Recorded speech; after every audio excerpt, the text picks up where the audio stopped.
Hello, have a nice time. मेरा ख्याल है कि 1930 के आसपास हिंदुस्तान में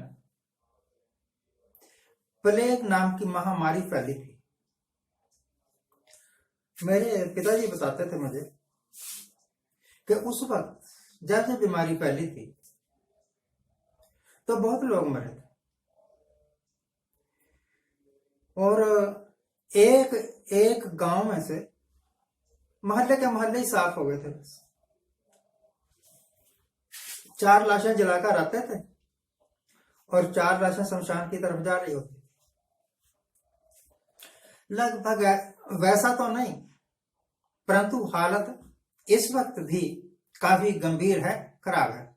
उस वक्त पहले आबादी कम थी, इस वक्त आबादी बहुत ज्यादा है। उस वक्त हॉस्पिटल्स इतने अच्छे नहीं थे। उस वक्त antibiotics, pain killer, anti inflammatory दवाइयां नहीं थी, होंगी बहुत कम थी। इस वक्त बहुत किस्म के एंटीबायोटिक्स हैं, एंटीवायरस दवाइयां हैं, एंटी इन्फ्लेमेटरी है, ए लॉट ऑफ मेडिसिन, बहुत सारी दवाइयां। और उस वक्त सरकार हमारी नहीं थी, बगानी सरकार थी, अंग्रेज राज कर रहे थे। तो उनसे तो हिंदुस्तानियों को दया की, मर्सी की उम्मीद नहीं करनी चाहिए थी ना। शायद उन्होंने इस करके भी ध्यान नहीं दिया होगा, इस करके भी लोग मरे होंगे। शायद उस वक्त प्लेग का इलाज लोगों को पता नहीं होगा, जिस तरह आजकल कोविड का इलाज नहीं पता। मैं आपको एक अजीब बात बताता हूं। हिंदुस्तान के लोग, खास तौर पर वो जो के लोगों को ठग रहे हैं आयुर्वेद के नाम पर, आयुर्वेद का प्रचार प्रसार कर, हिंदुस्तान का एक महकमा भी है आयुर्वेद के ऊपर विशेष। आयुर्वेद में ऐसी ऐसी दवाइयां मैंने खुद पढ़ा है कि जहां पर आपकी 25 रुपए की एक गोली काम नहीं करती।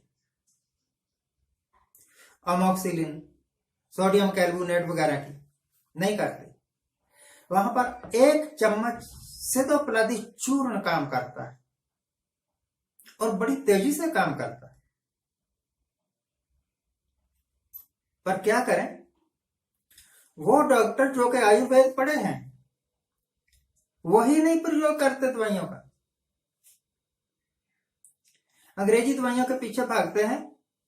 उनको पता ही नहीं कि उनकी अपनी दवाइयां बहुत कारगर हैं, बहुत अच्छी हैं, परंतु कारगर और अच्छी तो तब होंगी ना जब उनको यूज करोगे। यूज करते नहीं, इनको उनके गुण अवगुण पता नहीं, ऐसे रिजल्ट लोग मार रहे हैं। खजाना है आयुर्वेद में ऐसी दवाइयों का।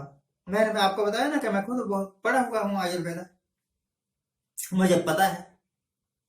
बहुत कारागर दवाइयां हैं, बहुत अच्छी दवाइयां, पर उनका प्रयोग करने वाला कोई। उस वक्त 1930 के आसपास अगर प्लेग के कारण लाशें आ रही थी, लोग मर रहे थे, तो बहुत सारी कमियां थी। इस वक्त हमारे पास कोई कमियां नहीं है, हम दुनिया के सबसे एडवांस्ड दवाइयों मतलब मेडिसिन के साथ जुड़े हुए हैं। हॉस्पिटल्स बहुत अच्छे हैं और डायग्नोज करने के लिए तरह तरह की मशीनें, तरह तरह के टेस्ट हैं। फिर भी हमारी हालत एक खाज मरे कुत्ते जैसी हो गई है। एक भाई साहब थे, आज से 4-5 महीने पहले, जब कुछ नहीं ना होता, सब कुछ शांत होता है, तब उनमें जान सी आ जाती है, और जब खतरा होता है फिर वो बिल में छुप जाते हैं। कहने लगे कि हिंदुस्तान में रहने वाला हर एक आदमी हिंदुस्तानी है, चाहे वो मुसलमान है तब भी हिंदुस्तानी है, सिख है तब भी हिंदुस्तानी है। मैंने उसका बड़ा क्रिटिसिज्म किया था कि हिंदुस्तान में रहने वाला हिंदू भी आपकी बहुत सारी बातों का नहीं मानता। है हिंदू, मानते राधा स्वामी को, है हिंदू और किसी धर्म को मानते नहीं। आप कैसे कह सकते हैं कि हिंदुस्तान में, खैर एनीवे, मुझे लगा कि ये हिंदुस्तान मतलब बहुत बड़ा देशभक्त है, सभी को हिंदुस्तानी समझता है, सभी को हिंदुस्तानी बना के, हिंदू बना के छोड़ेगा, जिस तरह औरंगजेब ने मुसलमान बना के छोड़े थे। आजकल वो पता कहाँ है कहाँ नहीं, कोई पता नहीं, उसका बेपता ही हो गया। अरे तेरे देश में हजारों हिंदू मर रहे हैं, लोगों के पास जलाने के लिए पैसे नहीं है, वो नदियों में धक्के दे रहे हैं अपनी लाशों को। 1974 में मैंने एक नावल पढ़ा था, लेखक का नाम तो भूल गया, नावल का नाम था 10 माइल्स बिलो सी, समुद्र में 10 मील नीचे। उसमें एक जगह वो लिखता है लेखक कि जिस वक्त मैं हिंद महासागर में गया तो मैंने वहां देखा हिंदुओं की लाशें तैर रही थी। मुझे बड़ा गुस्सा आया, मैंने गुस्से में आके वो नावल ही फाड़ दिया कि हिंदुस्तान की इतनी बेइज्जती कर रहा है ये अंग्रेज।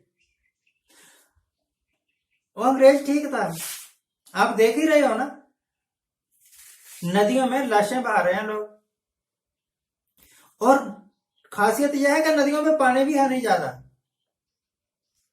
लाशें पड़ी हैं, इतना इतना पानी है, 4 इंच पानी, और 1 फुट मोटी लाश, 1.5 फुट मोटी लाश, वो वहां कैसे बह जाएगी?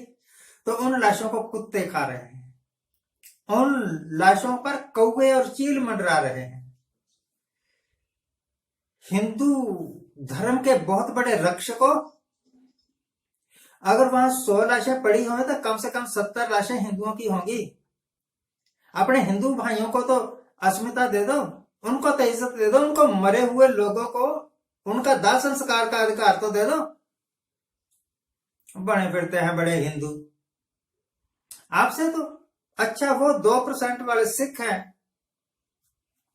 जो हर एक को बिना देखे कि ये मुसलमान है, ये क्रिश्चियन है, ये हिंदू है, ये कोई है कोई नहीं है, अमीर है गरीब है, सभी को मदद करते हैं। चाहे वो लंगर खिलाने की बात हो, चाहे ऑक्सीजन बांटने की बात हो, चाहे हॉस्पिटल बना के वहां पर इलाज करने की बात हो।